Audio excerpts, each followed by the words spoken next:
Hari ini 22 Agustus 2024 saya kembali untuk membahas XAUUSD. Teman-teman bisa perhatikan pertama kita akan masuk ke Saxo untuk daily ya. Oke, di daily teman-teman bisa perhatikan di sini what you guys see, bahwa ada pembentukan base lagi ya. Sih, teman-teman ngeliat ada pembentukan base yang terjadi setelah dia breakout this momentum. Oke, jadi teman-teman perhatikan base, lanjut base, lanjut base. Nah, nextnya apa ya, kita nggak tahu apakah dia akan ngelanjut atau base kembali. Biasanya ditentukan sama data dari malam hari ini. Kalau misalnya kita perhatikan dari economic calendar, kalian bisa perhatikan akan ada news ya, initial jobless claim malam ini, manufacturing PMI, composite PMI, services PMI, existing home sales. Ini ada news-news yang lumayan signifikan. Dan besok ini sebenarnya yang paling ditunggu, yaitu ketika Powell speaks jam 9. Ini yang bisa menggerakkan market juga. Karena pasti akan pertanyaannya, kan ini sudah dekat-dekat akhir Agustus ya. Pertanyaannya akan seputar gimana nih September nanti di tanggal 18, kamu mau naikkan atau turunkan suku bunga atau bahkan mempertahankan suku bunga, which one? Ini jadi teman-teman bisa perhatikan ya. Jadi di besok itu baru mulai ada pergerakan yang lumayan signifikan. Lalu saya bahas lagi di sini, teman-teman bisa perhatikan ya. Kalau kita ngomongin PDH PDL-nya dari sebelumnya, this one. Ini PDH, PDL di bawahnya saya akan tarik ini. Teman-teman bisa ngeliat itu ada di 2519 ya, 2519, dan paling bawahnya teman-teman bisa ngeliat di 2493-an lah ya, 2494, 2493 sih. Jadi teman-teman mengetahui ya bahwa there's a previous daily high dan previous daily low, dan kondisi saat ini teman-teman lihat strong bearish. Dia melanjutkan potensial, dia makan sampai eksternalnya tuh terbuka lebar. Jadi kita tinggal tunggu aja. Kalau kita ngomongin bias dalam daily, tentu bias dalam daily ini still strong bullish teman-teman sekalian ya. Still strong bullish. There's a big potential dia masih akan melanjutkan penguatannya. Now, kalau misalnya kita ngelihat beberapa zone yang sebelumnya di retest, ini ada satu di 2497 sampai 2494, dan di area atasnya ada di 2520-an sampai ke 2531. Oke, itu dulu yang kita perlu patokin ya. Dan teman-teman perhatikan di sini, seandainya saya ubah menjadi garis. Kalau misalnya dia drop signifikan, ngancurin 2483, 2486 ya, which is adalah area previous daily high, previous daily low beberapa waktu sebelumnya. Potensial dia drop sampai 2449, 2448 itu terbuka lebar. Artinya apa ya? Kalau misalnya dia drop, misalnya nanti datanya adalah bad news dan dia semakin lama semakin drop. Good news ya. Dan XAUUSD mengalami retracement yang kuat, dia break 2486, dia break 2483, maka potensial dia lanjut ke 2449, 2448 itu terbuka lebar. Oke, now we back to Oanda. Sekarang kita ngomongin di H4. Teman-teman bisa perhatikan, saya balikin lagi ke candle. Nah, di sini teman-teman bisa ngeliat ya bahwa dia ada meretest area yang sama. Saya hapus aja biar teman-teman nggak begitu pusing. Di sini kan teman-teman ngelihat ada base ya, this level base. Ini area kemarin yang saya ajak teman-teman buat buy juga.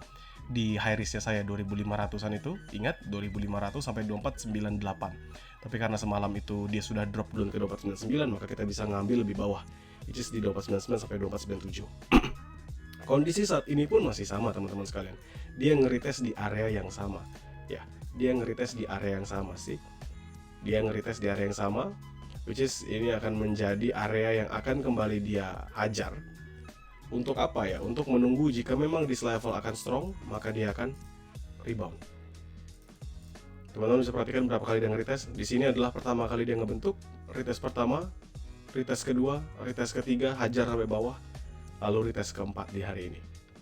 Ya, jadi ini yang kita perlu perhatikan. Zona 2500. Sama seperti semalam saya bilang, selama 2500-nya ini nggak di breakout lagi aja, it's still going up. Ya, it is still going up. Teman-teman nggak perlu khawatir, it's still going up lah selama dia nggak break on that level. Dan teman-teman juga bisa manfaatkan. Tapi untuk saat ini saya anggap itu sebagai area buy scalping saya. Now we back to H1 biar teman-teman bisa perhatikan. See, teman-teman lihat ya, di sini ada base-nya lebih tinggi lagi. Paling atas ada di 2505, 2506. Sama seperti yang semalam saya bilang, itu merupakan area apa teman-teman namanya? Betul, area jadi SBR. Jadi ketika dia drop, teman-teman perhatikan sini, drop ketahan, gak ada yang sama sekali breakout di bawah dari 2505 sih. Lalu dia rebound, drop lagi, ketahan, rebound, drop, pecah di sini, baru dia berusaha untuk retest lagi. Akhirnya berhasil.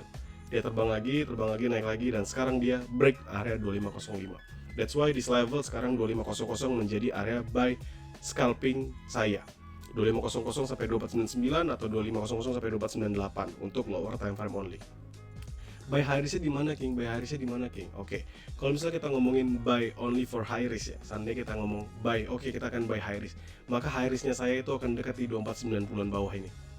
See, teman-teman bisa perhatikan there's a big gap yang terbentuk ya. Ada gap yang terbentuk.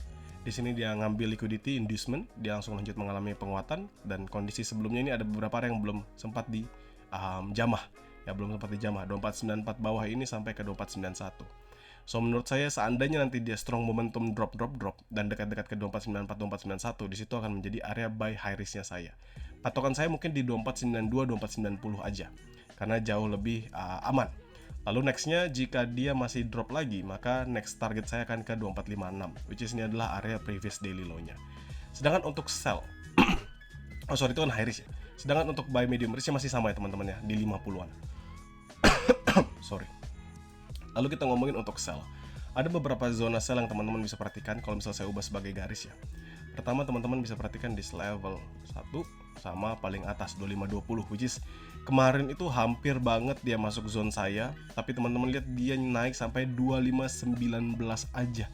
Poin 5, 2519.5, 2519.8. Lalu dia drop kencang. Padahal itu saya sudah nunggu untuk scalpingan, dan ya teman-teman bisa tonton video saya kemarin ya. Jadi ini 2520-an dan di sini 2516-an ya, 2514 sampai 2516, baru nanti makan lagi di 2520-an ke atas. Itu adalah sell high risk-nya saya. Double ya, 2 kali. Jadi double 2 kali di sini, dia ngeretes pertama di sini saya sell high risk, dia ngeretes lagi di sini saya sell high risk. Oke. Apakah ini medium risking berarti 2530? Jawabannya enggak. Karena apa? Karena market itu still going strong ya, teman-teman tahu market itu still going strong. Dan seandainya dia nanti berhasil breakout, ini sebenarnya membentuk inverted head and shoulders. Drop, shoulders, head, shoulders, dep. Di sini teman-teman perhatikan neckline-nya 2520. 2520 breakout, strong bullish teman-teman, positioning untuk nge-buy. Nanti boleh sell lagi, sell di atas. Tapi kalau misalnya 2520 ini breakout, itu sudah positioning kembali kita untuk nge-buy. Dan kalau misalnya kita ngeliat pun dari sini, 2520 ini adalah patokan utamanya dia. Jadi ketika dia break pertama kali, third break, dia retracement untuk melanjutkan penguatannya. Oke. Jadi mau gimana pun ya saya tetap sama ya, masih fokusnya bullish, kecuali memang nanti ada candlestick seperti ini teman-teman ya. Satu candlestick kuat seperti ini yang ngehajar drop ke bawah. Sih, kalau teman-teman lihat dia, kalau sekalinya dia keluar sebesar itu, dia ngajar drop ke bawah. Habis nih sampai previous daily high-nya, previous daily low-nya juga, PDL kita. 2486, karena dia di 2482. Ya, itu yang akan merubah saya dari yang menjadi buyer terus-menerus sekarang menjadi si seller lagi secara teknikal. Begitu. So conclusion, teman-teman bisa perhatikan buy scalping only ya, teman-teman bisa manfaatkan buy scalping only kalau dia di 2500-an. 2500, 2499, 2498, bolak-balik aja teman-teman masuk. Selama dia nggak break 2500 itu nggak ada masalah teman-teman. Kalau misalnya teman-teman mau lebih detailnya lagi, sebenarnya ini kan ada area juga ya. Ini kan ada area bawahnya sedikit. Ini di 2499. Ya, jadi 2500 2499 itu sebenarnya jarak 10 pips saja kan. Teman-teman bisa manfaatkan di sana. Ada nggak sell scalping ya? Menurut saya sih nggak ada. Kalau misalnya saya harus sell scalping, menurut saya nanti itu pun harus tunggu pembentukan selanjutnya. Untuk sekarang nggak bisa saya nentukan apakah ada zone sell scalping atau enggak. Buy scalping only yang bisa saya harapkan. Begitu ya. Dan if nanti memang dia break that level 2490, 2499 dia breakout, maka saya akan tunggu dia di 2490-an. Lebih tepatnya 2492 2490 lah. Ya, 2492 2490 untuk high risk-nya saya. Dan medium risk masih di 2450-an, jauh, which is di order block yang menurut saya ini lumayan signifikan mempertahankan. Bagus banget kalau saya harus masuk dari sana. Ya, kalau misalnya kita tarik, kita ngomongin Fibonacci retracement. Ini saya ambil Fibonacci retracement, saya tarik sampai the highest level 618, teman-teman akan ketemu di 2481 di sini. Ya. Dan itu nanti akan jadi area patokan saya juga. Seandainya nanti dia drop lumayan signifikan, siapa tahu 2481-nya still strong untuk mempertahankan, kita akan abuse untuk buy, cari sharp entry. Oke. Menurut saya sekian untuk gold ini. Teman-teman bisa sesuaikan dengan metode yang teman-teman jalankan lagi. Jadikan ini sebagai referensi untuk grow count, nothing to be worry about. Saya akan selalu share mapkingan ini di dalam grup ya. Thank you buat teman-teman sekalian. Have a nice day.